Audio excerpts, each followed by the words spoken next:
José Antonio Labordeta ya posee, a título póstumo, la Medalla de Aragón.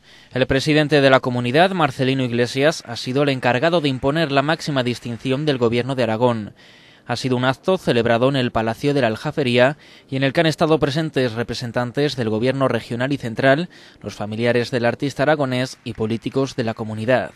Iglesias ha declarado que el autor aragonés ha sido ante todo un hombre libre. Para nosotros es un día de duelo, es un día de recuerdo, es un día de recordar a un gran aragonés, un aragonés que fundamentalmente ha sido una persona libre y como persona libre en este momento es un aragonés de todos.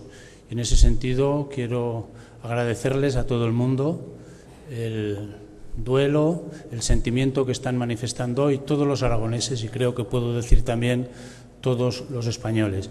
En el acto ha estado presente también la ministra de Cultura, Ángeles González Sinde, que ha indicado que para el mundo de la cultura es un día triste. Labordeta ha tenido una importancia capital no solo en los años de la transición, de la clandestinidad y posteriormente en la democracia, culturalmente, pero también humanamente, ¿no? Creo que cómo se está volcando no solo los aragoneses, sino todo el país en su recuerdo y en su memoria, quiere decir que él siempre fue una persona coherente, con unos postulados y unas reflexiones absolutamente